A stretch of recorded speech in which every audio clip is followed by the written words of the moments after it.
era of The Rock, Dwayne Johnson, and Stone Cold Steve Austin. Now, some of you might know what I'm talking about. Some of you probably have no clue. But wrestling was huge when I was a teenager. Boys would literally be topless in my class going, "Can you smell what The Rock is cooking?"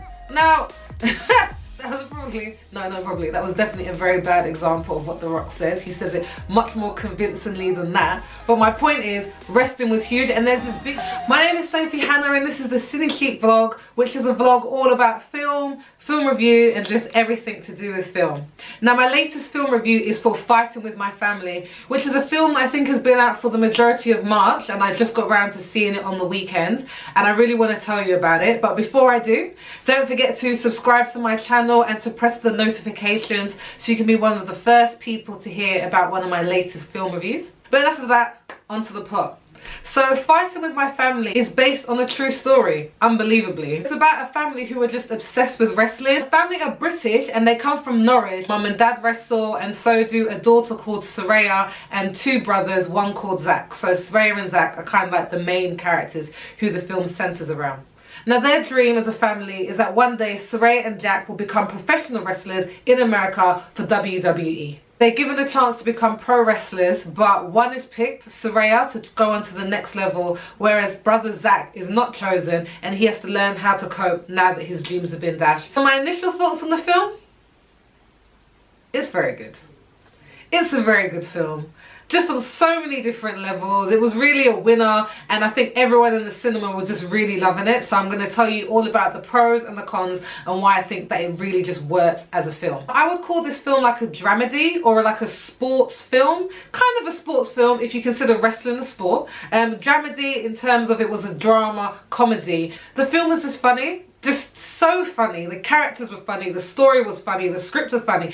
Everything just worked together. And now this film was backed by Film Force. They must have put up some money to have it made, and I just love seeing a Brit film. Every time, I'm not gonna lie, every time I'm in the cinema and I see Film Force come up, I'm always like, oh yes, a British film. It's as witty as you would expect a British film to be. I mean, they make jokes about a blind boy and you don't feel like they're actually taking the mick. You actually laugh along with them. It's all very cleverly done, but it just works as a comedy. Now, another part of the film that just really shone was the actors.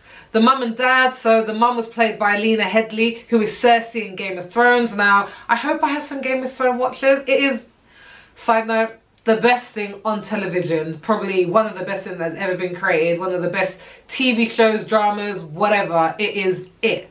Lena Headley is a main character in Game of Thrones, Cersei, who is very well known, and this film is such a departure from her. It's just completely different, and you just really see what a great actress she is and how she can really play anything, because she's playing this tattooed, piercing, wrestling mum who is just in love with her family but seriously in love with wrestling. She just has great character range. Also, the dad is played by Nick Frost, who is a comedic actor, and he just really does his thing in this film. He's just hilarious. He's just front and center in so many of the scenes that he's in, and he was just really strong. Also, the main character, Saraya, and you just really feel her story the whole way through. You feel that she wants to become a wrestler and you're so much on her side. And she just stands up so strongly with all these other well-known actors that are in it. Also, for the actor who plays Zach, he also showed great range. He also completely involved in his story as well. Like, there is just nobody who is acting badly in this film. Like, everyone is acting their very best and it just comes across. Another great thing about this film is that it just has so much heart. Like, emotionally, you wouldn't think that a film about wrestling has the ability to almost make you cry. Literally, the person who I went with the cinema with, I kept sniffing because I'm a little bit unwell, and they were like, are you crying? Are you crying? I'm like, I'm not crying, but you could have. Like, you seriously could have. Because it's just so well written, and the characters are really bringing the best out of the script. Like, it just packs an emotional punch, and I wasn't really expecting that, but it was just another thing that really elevated this film because it was so intimately entwined with the characters and their story and their plight. It just worked. It just all worked. And I'd probably say one of the last pros for me, even though you could probably pick out more, is that this film really made you respect wrestling, which I think is a difficult thing. Now, I grew up in the era of The Rock, Dwayne Johnson, and Stone Cold Steve Austin. Now, some of you might know what I'm talking about. Some of you probably have no clue. But wrestling was huge when I was a teenager. Boys would literally be topless in my class going, "Can you smell what The Rock is cooking?" Now, that probably, no, probably. That was definitely a very bad example of what The Rock says. He says it much more convincingly than that. But my point is, wrestling was huge. And there's this big debate about whether wrestling is fake or not. I probably land on the side of fake. Or I did before this film, because it makes you see how much work goes into wrestling. Like, these people are elite athletes. The things that they can do, the way they work together as a team, the way they have to really bring the most out of the story that they're portraying when these two people go into the ring.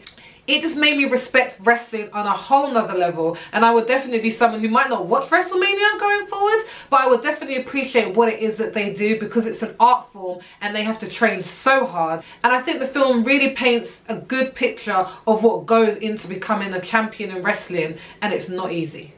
In terms of the cons, now I think this is going to be really difficult, because I really have to really nitpick to actually bring out some things that were negative. I think one of them would probably be, if I really had to think about it, I felt that the last 20 minutes of the film was kind of rushed. I think they spent all this time building momentum and you're following the journey and it's really nicely paced, and then it kind of wraps up really quickly. And I wish that they would spend a little bit more time ending the film and making the most of the story. Or maybe I'm just greedy because it was a really good film and I was just so engaged with the characters that I would have been happy to sit in the cinema for another 10 or 15 minutes for them to really make the most of the ending of the film. Now, another semi-con is The Rock. So Dwayne Johnson, The Rock, who has just blown ever since he went from the wrestling ring into mainstream entertainment and films and acting and so on. Now, he's an executive producer in this, which means he put money behind having the film made, which also means that he's probably entitled to a cameo, which he has. So he shows up a few times during the film, but I don't think that he was really necessary. Which isn't really a con, I guess, but like I said, I'm having to work really hard to find the con in this film. But him not being needed in the film is really just a way of saying that it's so well written and the characters are so strong that you didn't even need to bring in a big name like The Rock to sell the film. It just works as a standalone film, but he was a nice addition and he's so big right now, and he did put money behind it, that it probably would have been crazy to not include him in it just a little bit. I guess another semi-con for me would be that because Nick Frost and Lena Headley were so good as the parents in the film, they were so funny, I just wanted to see more of them. Now, in terms of what to take away, there was actually a lot. Now, okay, I'm sounding surprised because it's a film about wrestling, and I'm sorry if there's any hardcore wrestling fans out there. Maybe wrestling is very deep. I know there's a good amount of fiction that goes into it and the stories that they have to really put together, but this really came strong in the drama department. So as I said, this is like a dramedy, a drama comedy, but the drama bit was so strong and it really touched on some great themes. The first one would be people being different and not really fitting into society as we would normally think. So the character of Saraya is kind of like a goth. She wears that black heavy eyeliner makeup, her hair is jet black, and she doesn't really fit into her hometown. Like, people don't understand this girl that wants to wrestle with the boys. And it was really touching on the idea of anybody who's ever felt different, and anybody who's felt like they didn't fit in somewhere, or they didn't look like anybody else, or their interests were different and they were made to feel like they were on the outskirts. This film really puts the idea that it doesn't matter if you're different, that our differences are actually what makes us unique and what makes us special. And our differences might mean that we have different dreams, but it just means that we have different opportunities as well, and that everybody's difference is valid. We all bring different things to the table, but the point is there's a seat for everybody, and I felt that the film was just so beautiful in the way that it brought this across. Now, another theme that surfaced in the film was brought about by one specific line that was actually said by The Rock, which was, "Don't worry about being the next me, be the first you." And I thought this really talked about the idea of comparison. Now, I'll talk about social media a little bit as I talk about this theme, because the idea of comparing ourselves to other people is just so big. Comparing ourselves to other people's lifestyle, or other people's jobs, or other people's parenting styles, or other people's relationships. When you have all of these images out there of how people are living their lives, it's very difficult to not compare yourself to it. But in this film, it really brought about the idea that if you try to be like anybody else, you're just going to be a cheap knockoff. But by being yourself, you really get to be an original and really explore what makes you unique and different from everybody else. I saw this really great meme that said, "Comparison is the thief of joy," and there was never a truer word spoken. By comparing yourself to other people, you're never going to be happy because you're never going to be them. By being the first you, as the film says, then you can really bring something unique to the world. Now that might sound a bit big and a bit grandiose, but I really do believe that, and this film really pushed the same thought that being you is the best version of yourself that you could ever be. Another line in the film that brought about another theme was, just because millions of people aren't cheering you on doesn't mean it's not important. And again, I really thought this talked about society and the place that we're at right now, in terms of, you see people being entrepreneurs or girl bosses or grinding 24/7, getting their side hustle on or their main hustle on, and all of that's completely fine. But if you're someone who wants to be a nurse or a policeman or work in marketing, and you're never going to have millions of followers and no one's going to be screaming your name or putting on parades for you, it doesn't mean that what you're doing isn't important and that it's not making a difference to people's lives. I think we can definitely get caught up in being in a place where we think, well, if people aren't celebrating what I'm doing, if it's not getting a lot of attention or accolades, then maybe it's not as important as people who are doing that. But this film really looked at the idea that people who are successful aren't always being the top or being the lead. They're people who are just doing what they do to the very best of their ability. And it actually makes me think about this book I read, which was written by YouTube superstar, of course, Patricia Bryant. And she was saying that she's an entrepreneur, she's a girl boss, like she has really paved the way for many vloggers out there. But she then talks about her husband and her sister and saying they're not entrepreneurs, they're workers. And no one should never knock the fact that someone doesn't want to be an entrepreneur. Both dreams, both career paths, both jobs are very valid and they can all be appreciated. The next thing that was talked about was create the place where you want to belong.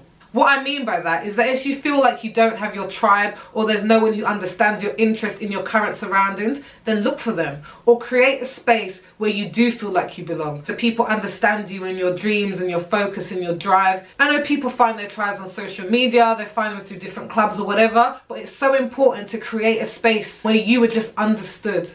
And I really loved how the film talked about that. For Soraya in the film, that was specifically her family. That was a place where she was really belong and where she really understood. But she also found that if she was outside of that space, she could also create it somewhere else. And that really made me feel like, yeah, I should do the same. And the last theme from the film that I'm going to talk about is overcoming fears.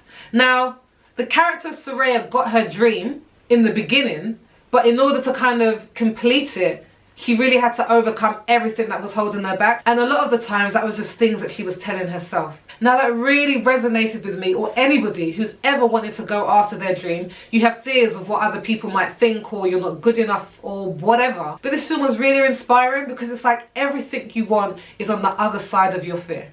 Now there's a really great saying which says that fear is an acronym for false evidence appearing real.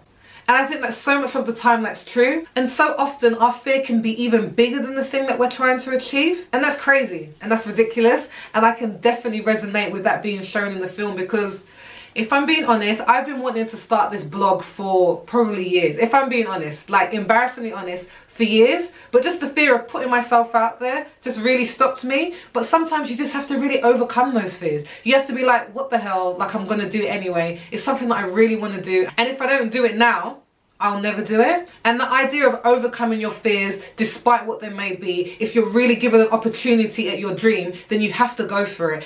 And I really loved how Fighting With My Family addressed that issue. Now, who is the film for? I would definitely say not children. So it's rated as a 12A, which means that you can bring in under 12-year-olds if they're accompanied. But I felt like the humour was so British, so irreverent in places, that maybe this isn't for people who don't want their children to be easily offended, or take away certain words that they would not be happy with them saying around the dinner table. It can be enjoyed by a teenager as just a good film about wrestling or sport or whatever, and it can be appreciated by an adult for all the deeper themes that are all through the film and just interwoven. In terms of ratings, now I rate my films according to burgers because I love burgers. So out of a maximum of 5 burgers, I would give this film 3.5 burgers, which means that this is a very good burger.